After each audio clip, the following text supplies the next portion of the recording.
hablar de Diocleciano? No, ¿verdad? La mayoría no tienen ni idea de quién es Diocleciano. Mejor, me encanta. Porque precisamente ese es mi punto. ¿Quién es Diocleciano? Nadie sabe quién es Diocleciano.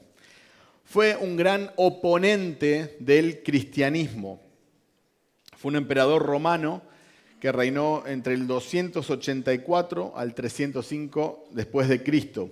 Y fue un enemigo tan decidido de los cristianos que persiguió a la iglesia sin piedad.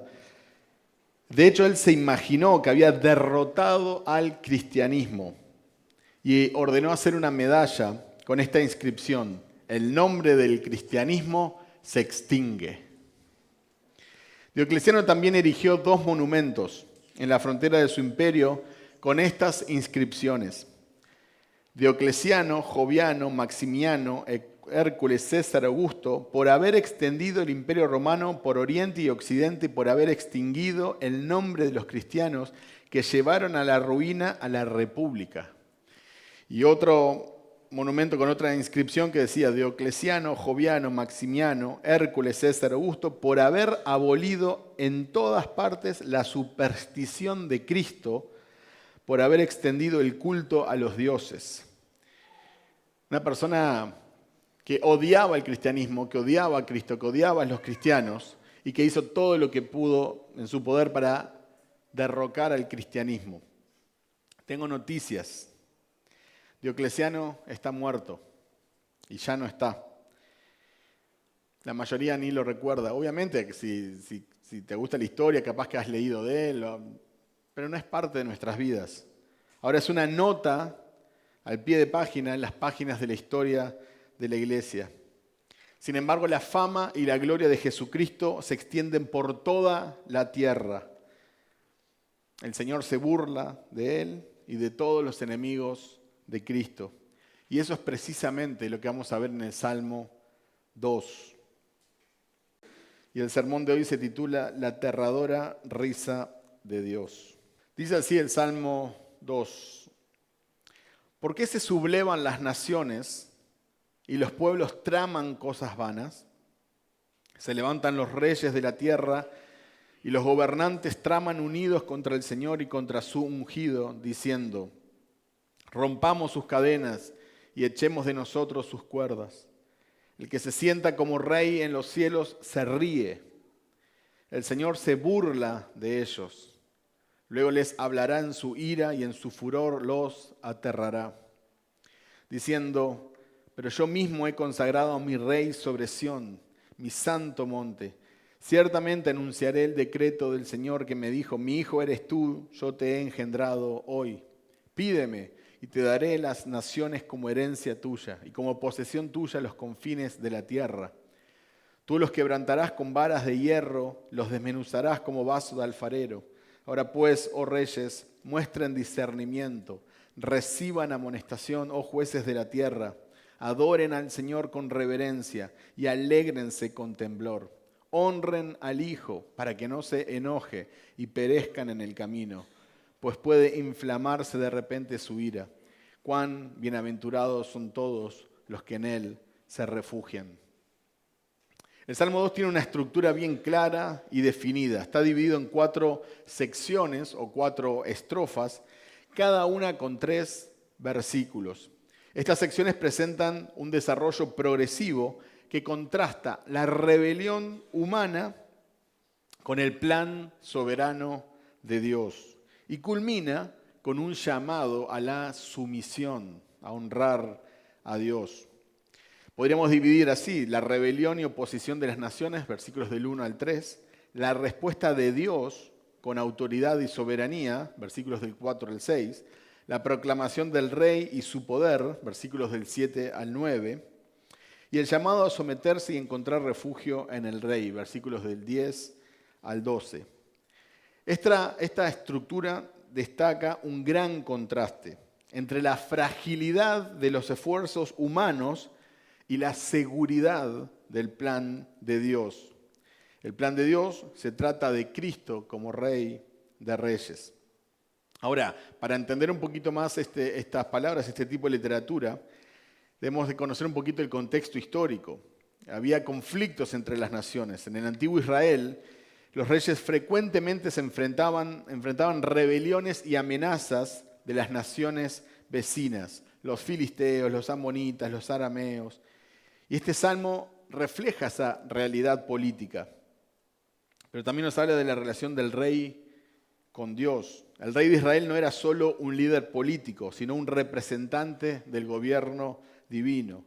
Era considerado ungido, Mesías, lo que simbolizaba su elección y autoridad dada por Dios.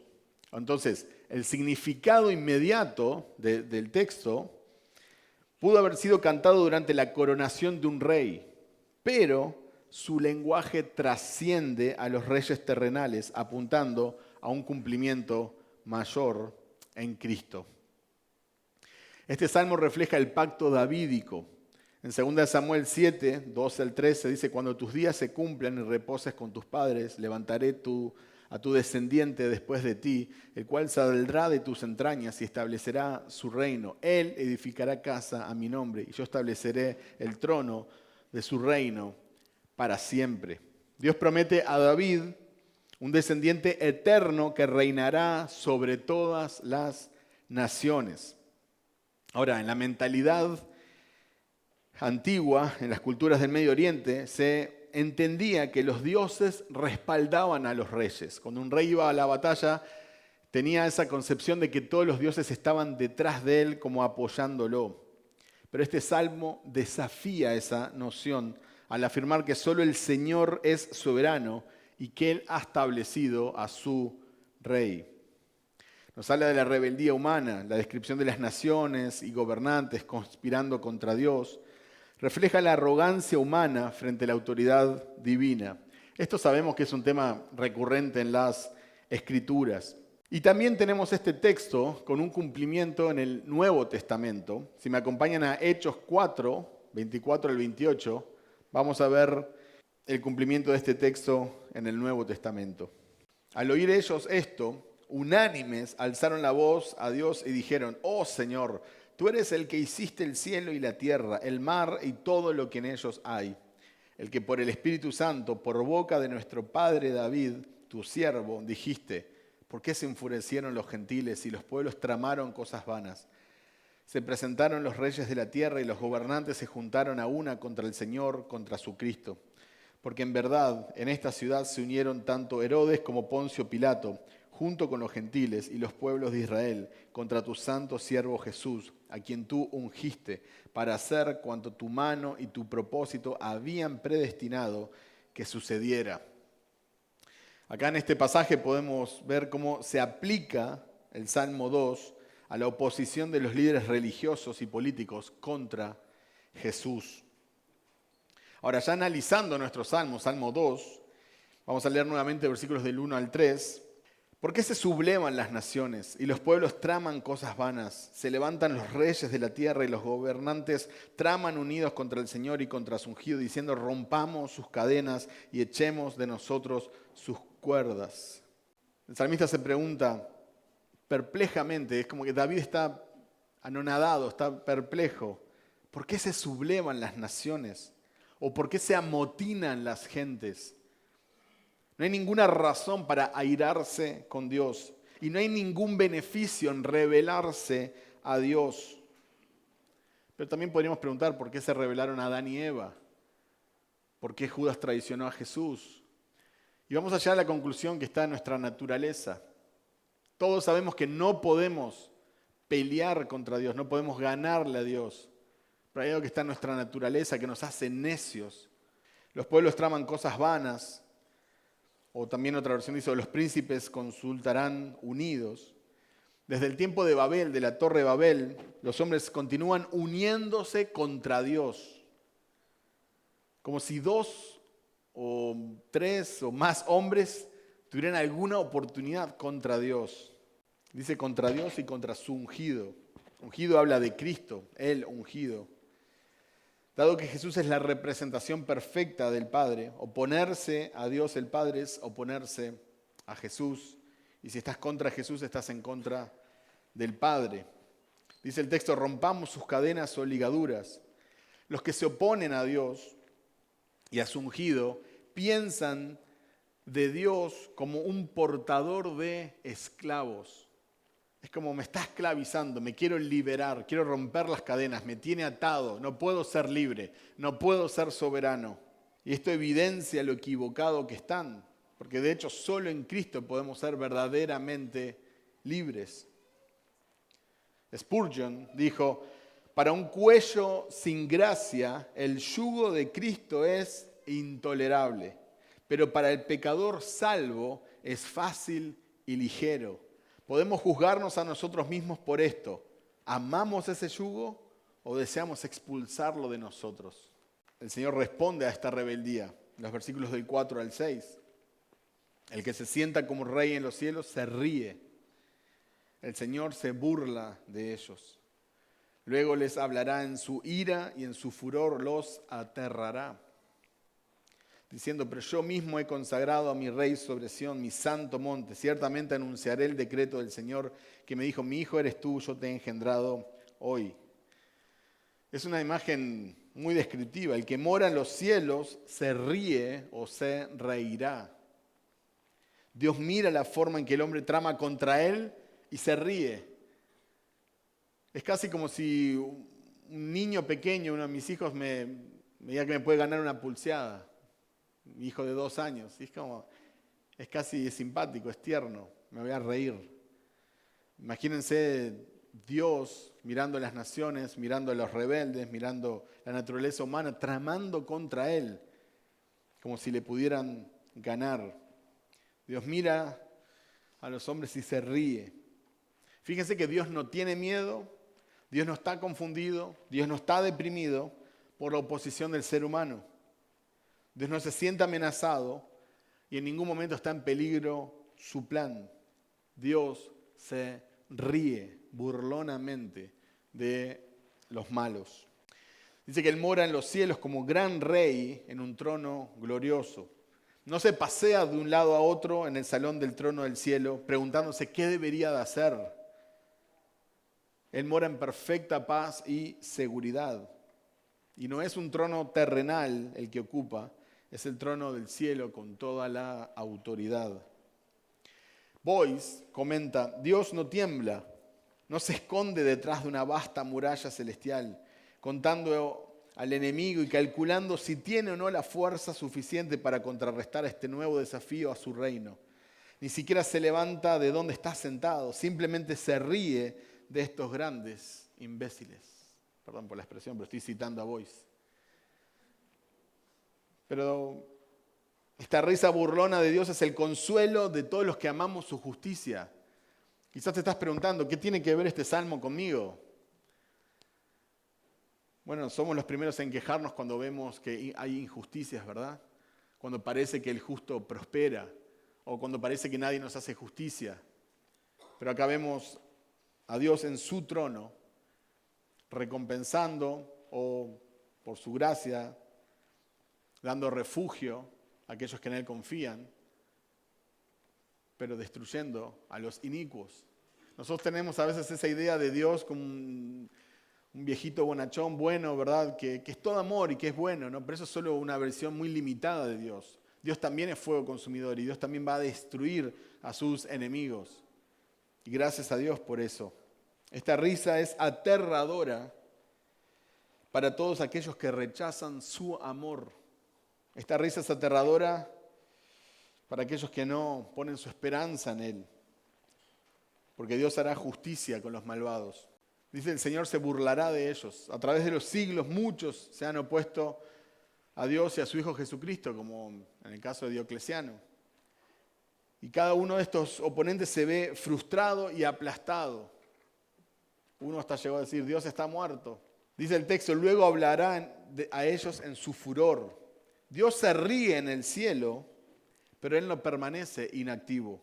Él se ríe, pero no solamente se ríe. Antes de actuar contra la humanidad desafiante, primero le habla a la humanidad rebelde. Y esto muestra la gran misericordia que tiene Dios. Tiene todas las razones y todo el derecho a simplemente actuar contra los hombres desafiantes.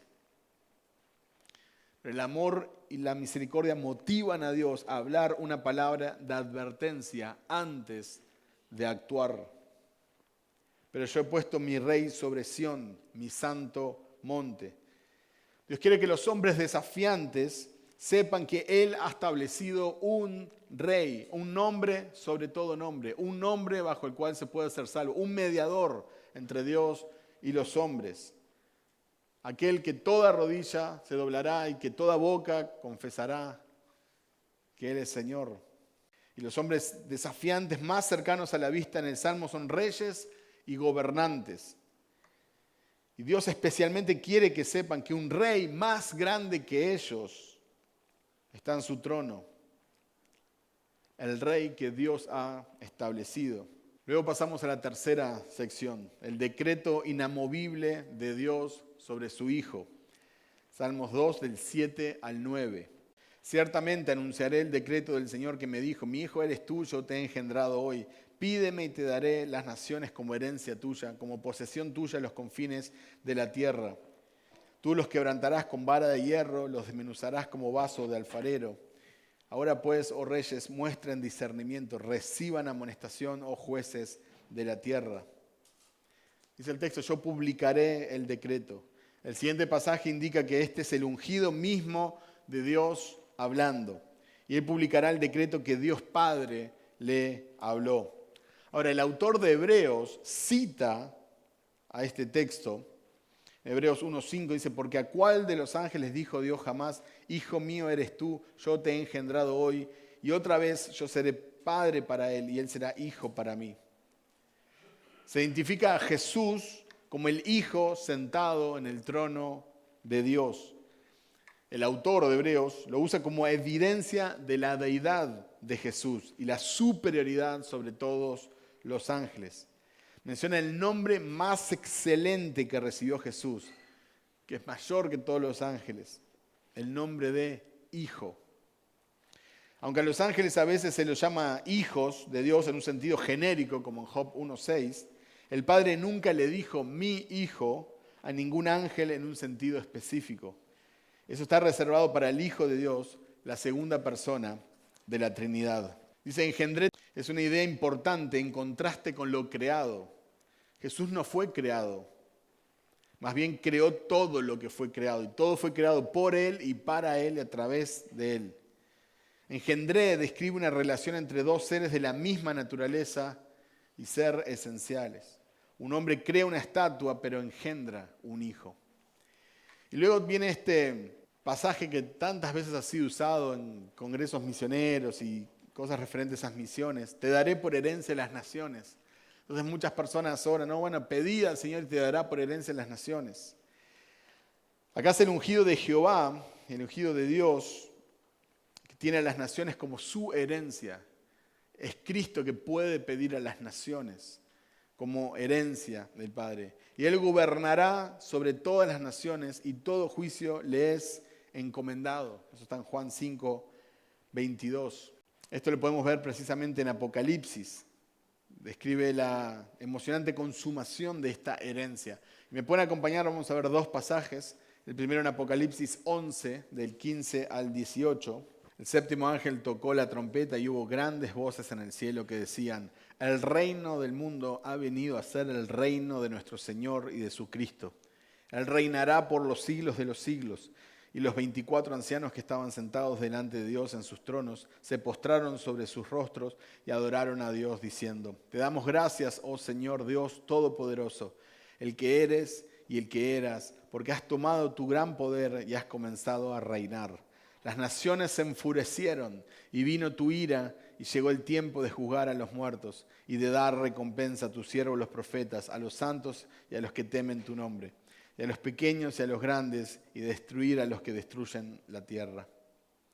Si me acompañan unos capítulos más adelante, Apocalipsis 19, 11 al 16, vi el cielo abierto y apareció un caballo blanco. El que lo montaba se llama Fiel y Verdadero. Con justicia juzga y hace la guerra. Sus ojos son una llama de fuego y sobre su cabeza hay muchas diademas. Tiene un nombre escrito que nadie conoció sino él. Está vestido de un manto empapado en sangre y su nombre es el Verbo de Dios. Los ejércitos que están en los cielos, vestidos de lino fino, blanco y limpio, los seguían sobre caballos blancos. De su boca sale una espada afilada para herir con ella a las naciones y las regirá con vara de hierro. Él mismo pisa el lagar del vino del furor de la ira de Dios Todopoderoso. En su manto y en su muslo tiene un nombre escrito: Rey de Reyes y Señor de Señores. Me disculparán el spoiler, pero sabemos cómo termina esta historia, ¿sí? Nadie puede contra el Hijo, nadie puede cambiar los planes de Dios, nadie puede contra el Dios soberano. Nosotros tenemos que decidir si vamos a ser rebeldes o si vamos a encontrar refugio en Él, si vamos a buscar refugio en Él. Pero sabemos cómo termina esto. Por eso para los cristianos dice, somos más que vencedores por medio de aquel que nos amó. Ni la muerte, ni la vida, ni ángeles, ni principados, ni lo presente, ni lo porvenir nos podrán separar del amor de Él. Pero eso es cuando encontramos refugio en Él y no cuando somos rebeldes contra Él. Acompáñenme a la última sección del Salmo 2, versículos del 10 al 12. El decreto inamovible de Dios para las naciones. Dice versículos del 10 al 12. Ahora pues, oh reyes, muestren discernimiento. Reciban amonestación, oh jueces de la tierra. Adoren al Señor con reverencia y alégrense con temblor. Honren al Hijo para que no se enoje y perezcan en el camino, pues puede inflamarse de repente su ira. Cuán bienaventurados son todos los que en Él se refugian. Dice, oh reyes, sean prudentes. U otra versión dice, muestren discernimiento. Después de las palabras de advertencia de parte del ungido del Señor, el salmista aconseja a los reyes de la tierra que abandonen su necio desafío al Señor. Y dígame si esto no tiene una aplicación para nosotros hoy en día. Si estás siendo rebelde, si estás siendo desobediente, si estás tramando contra el Señor y pensás que te vas a salir con la suya, esto nos recuerda que nadie se sale con la suya. Y que nosotros tenemos que bajar las armas y dejar esa idea tonta, si me permiten, de pensar que vamos a salirnos con la suya o que vamos a ganar. Nadie le puede ganar a Dios. Tenemos que humildemente arrepentirnos y buscar refugio en Él. Servid a Jehová con temor. Otra versión dice, adoren al Señor con reverencia y alégrense con temblor. El salmista llama a los reyes de la tierra a entregarse a Dios y a darle su debida reverencia. En esta posición de sumisión y rendición pueden alegrarse, pero sin dejar de lado el temblor. Luego viene un pasaje que algunos lo traducen como honrad al Hijo y otras versiones lo traducen como besad al Hijo. Esto tiene en mente principalmente el beso de sumisión, donde un dignatario recibe el humilde beso de alguien que es inferior en condición. También insinúa el afecto que Dios quiere en la relación con Él. Dios quiere que reconozcamos nuestro lugar apropiado ante Él, pero que también nos alegremos en Él y seamos afectuosos en nuestra relación con Él. Clark comenta, besar era una muestra de subyugación y amistad. A los reyes y jueces de la tierra se les ordena humillarse ante el ungido de Dios, se les ordena reconocer su total superioridad. ¿Qué hay entonces de nosotros simples mortales? Si a los más poderosos de este mundo, si a la autoridad, a los reyes se les pide sometete al Rey de Reyes, ¿cuánto más nosotros debemos de hacerlo? Bienaventurados todos los que en Él confían. Los que desafían a Dios son quebrantados. Los que dependen de Él son bienaventurados. El salmista deja elección a todos. ¿Quebrantado o bienaventurado? Como conclusión, podemos decir que nosotros miramos a un Rey eterno. El cumplimiento completo se encuentra en Jesús, quien reina eternamente. Miramos a un Rey soberano. Este salmo proclama que a pesar de la rebelión de las naciones, el plan de Dios no puede ser frustrado. Miramos a un Rey justo y misericordioso. Los rebeldes serán juzgados, pero aquellos que se someten al Hijo encontrarán refugio y bendición. Y por último, pero no menos importante, miramos a un Rey Salvador. Jesús es el Hijo de Dios, el Rey establecido por el Padre, quien reinará sobre todas las naciones. El Salmo 2 nos muestra que la soberanía de Dios es inquebrantable a pesar de la rebelión humana. El reinado de Cristo es inquebrantable a pesar de los esfuerzos por evitarlo. Debemos someternos a Cristo con temor reverente. Debemos encontrar en Él refugio seguro y la bendición eterna. En un mundo que rechaza a Dios, podemos confiar que nada escapa a su soberanía. Entonces, busca refugio en Cristo antes que tengas que enfrentar el terror de su risa burlona. La aterradora risa de Dios será para sus enemigos. Haz las paces con Dios por medio de Cristo y encuentra en Él refugio. Amén.